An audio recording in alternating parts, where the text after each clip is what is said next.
Hola, bienvenidos a otra edición de Viernes Económicos. Soy Guadalupe Gamboa, periodista de RPP, y hoy nos acompaña el economista Arturo García para comentar sobre el incremento del precio del dólar y cómo esto puede afectar a la economía de las familias peruanas. Bienvenido. Mucho gusto, Guadalupe, encantado. Bien, en las últimas semanas el dólar ha elevado su cotización a niveles que superan los 3,70 soles, incluso llegó a 3,80 esta semana. Primero, comencemos explicando cuál es la razón de este incremento. Se habla mucho de la preocupación que están generando las elecciones presidenciales a las inversiones. ¿Por qué? ¿A qué se debe? Bien, en efecto, vimos que en la primera semana de abril, justo antes de la primera vuelta, el dólar bajó a 3,60, 3,61. Producida la segunda vuelta y empezó a subir hasta 3,72, 3,73 y con la primera encuesta se fue a más de 3,80, ¿no? Bien, si bien es cierto, hubo un factor externo que fue el incremento de rendimiento de los bonos americanos, este factor externo ya fue internalizado en el precio del tipo de cambio que había, digamos, a fines de marzo e inicios de abril. Por lo tanto, la subida de la primera semana de abril a la fecha de 3,60 a 3,80 en promedio es exclusivamente por un tema de incertidumbre electoral, ¿no? Antes que nada, quisiera comentar que el Perú tiene sólidos fundamentos económicos y uno de ellos es el alto nivel de reservas internacionales que tiene y la balanza comercial superavitaria que tiene año a año. Mencionaré que los últimos 4 años, 2016 al 2019, la balanza comercial fue positiva, un excedente de balanza comercial de 7.000 millones de dólares anuales.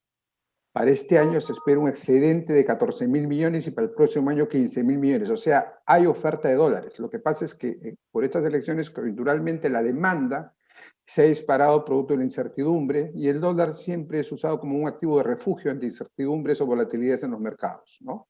Eso quiere decir, el dólar a nivel internacional ha estado a la baja. En otros países, la moneda de esos países ha estado subiendo y el dólar ha bajado, el precio del dólar ha bajado. Entonces aquí ha sido más que nada por la incertidumbre que se está generando en cuanto a política.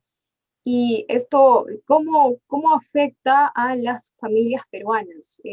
Los precios de algunos productos básicos o de consumo frecuente podrían subir, porque si bien se dan muchas de esas noticias acerca del precio del dólar, para muchas personas esto consideran que no les afecta. ¿Podría afectarles?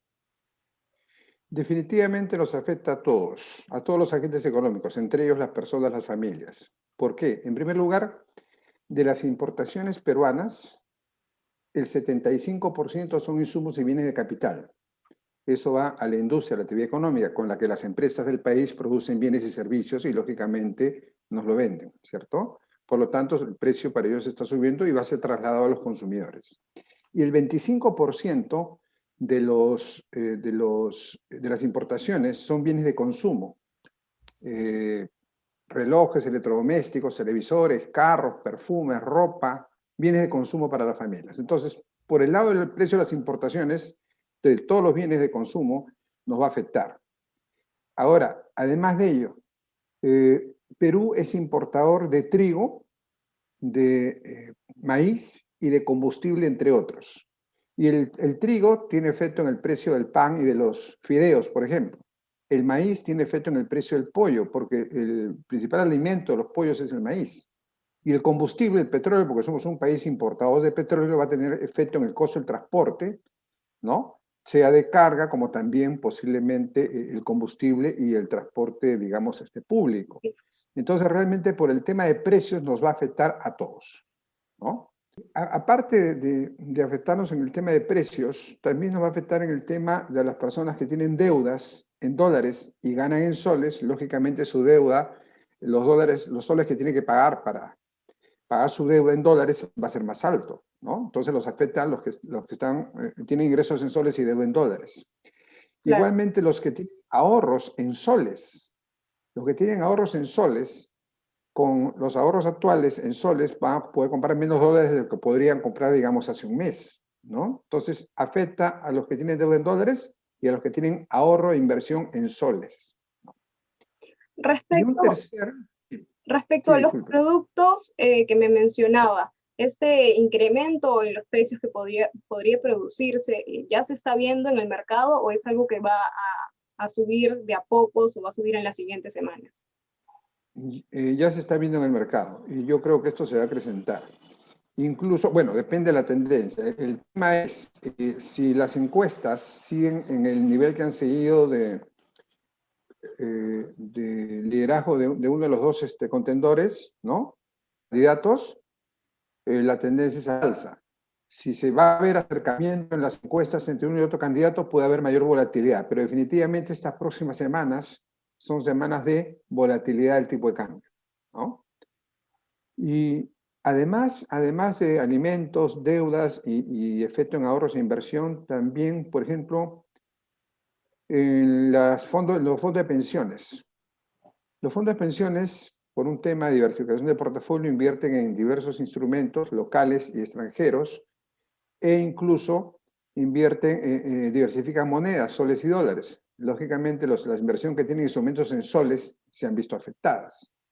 E incluso, además de esta incertidumbre electoral, afectar el tipo de cambio afecta a otra variable de mercado que es la bolsa. Y hemos visto cómo la bolsa ha caído estas semanas, ¿no? Entonces, la rentabilidad de los fondos de pensiones también se ha afectado. ¿Mm?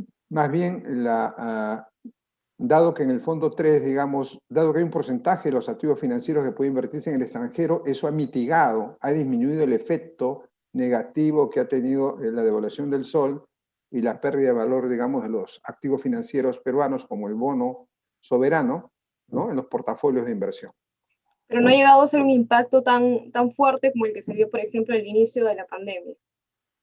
En efecto, el año pasado, por ejemplo, la caída de la bolsa y la rentabilidad de los fondos de pensiones en marzo fue tremenda. Sin embargo, como bien sabemos, los 4 tipos de fondos, fondos 0, 1, 2 y 3, tuvieron rentabilidad a fin de año. En el peor año de la crisis, ¿no? Los fondos de pensiones dieron rentabilidad, digamos, en los distintos tipos de instrumentos, ¿no? Entonces, pasar la incertidumbre electoral se verá dependiendo también, lógicamente, digamos, el candidato ganador se verá pues los efectos en los mercados finales, ¿no? Ahora, me comentaba acerca de las personas que tienen deudas en dólares, van a ser bastante afectadas por el tipo de cambio. ¿Qué deben hacer? ¿Qué recomendaría si una persona tiene deudas en dólares, sea por hipotecas, créditos vehiculares o créditos personales? ¿Hay una opción para cambiar el crédito a soles? Bien, en primer lugar, un fundamento claro es de que una persona o todo agente económico, y en este caso personas, deben endeudarse en la moneda que genera ingresos. O sea, si sus ingresos son en soles, deben endeudarse en soles. Y tener un crédito automotriz o hipotecario en dólares todavía, que incluso es a largo plazo, digamos, es un riesgo realmente tremendo por el tema del tipo de cambio. Lo más sano es tener un calce. Entonces, ¿qué se puede hacer? Aprovechando esta bajada que ha habido entre estos 2 días, ¿no? Pedir a los bancos, porque tenemos deuda, o las entidades financieras que tenemos deuda en dólares, que nos la cambien a soles. Es factible, las entidades financieras están llanas a hacerlo porque les permite que su cliente, digamos, tenga una mejor posición en capacidad de pago de las deudas y no se le caiga ese crédito, esa cartera, no se deteriore su cartera. Y a las personas nos va a convenir porque ya vamos a convertirlo en soles en la moneda en que generan nuestros ingresos, ¿no? Es También lo más sano en el tema de deudas. También me comentó sobre los ahorros, que por ejemplo la persona que tenía 1.000 soles, el dinero que tiene ahora ya vale menos dólares, en caso necesitara ese dinero en el tipo de cambio. El miércoles la cotización cayó a 3.80, de 3.84 a 3.77 y el jueves volvió a subir ligeramente.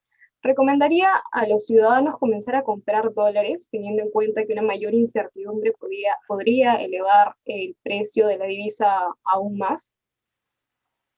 Bien, así como hablamos del fundamento de las deudas, de que una persona o agente económico debe endeudarse en la moneda que genera ingresos, en el tema de ahorro e inversión, le diría que debemos mantener la diversificación, ¿no? Tener parte, digamos, de los ahorros o inversiones en soles y parte en dólares. Si uno no lo tiene o lo tiene todo en soles, digamos, siempre es momento de empezar a diversificar y tal vez aprovechando la bajada que ha habido entre ayer y hoy y que posiblemente se mantenga mañana porque es fin de mes, las empresas venden dólares y posiblemente el tipo de cambio se mantenga o baje algo más. ¿no? Puede ser momento para comprar dólares, ¿no? Ahora, por los sólidos fundamentos de la economía peruana, la balanza comercial positiva que viene teniendo y que va a seguir teniendo, pasada el tema de la segunda vuelta, si finalmente gana, digamos, la candidata que va a mantener el modelo económico, es muy posible que el tipo de cambio baje, definitivamente. Y el precio natural del tipo de cambio debería estar en el orden de los 3,50 soles. Ese sería el precio natural. Si dejamos de lado todo el tema de incertidumbre electoral y considerando que se mantiene el modelo económico, el tipo de cambio natural debería ser 3,50 soles. Entonces, hay también esa posibilidad, por supuesto. Por eso lo más sano, diversificar, ¿no? Y tener una rentabilidad promedio aceptable. ¿Y hay expectativas de cómo iría el dólar la próxima semana o en los próximos meses? ¿Se espera que el dólar siga subiendo por lo menos hasta el 6 de junio que se realiza la segunda vuelta electoral? Bien, estamos dentro de la incertidumbre de la segunda vuelta. Si las encuestas que van a ir saliendo semana a semana siguen dando un margen, digamos, amplio al candidato actual que tiene el liderazgo, lógicamente la tendencia puede ser al alza, va a ser al alza. Si se nota en las encuestas que va habiendo un acercamiento y posibilidades, digamos, de que sea, digamos, más disputada la segunda vuelta, entonces puede haber volatilidades, pero que va a haber volatilidades, va a haber. Ahora, nuevamente, dependiendo del resultado, vemos si el dólar sigue subiendo o baja. Bien, veremos cómo va avanzando esto. Por el momento el dólar se mantiene un precio por encima de los 3,70. Muchas gracias por sus comentarios. Eso ha sido todo por hoy, pero si desean más información pueden ingresar a www.rpp.pe.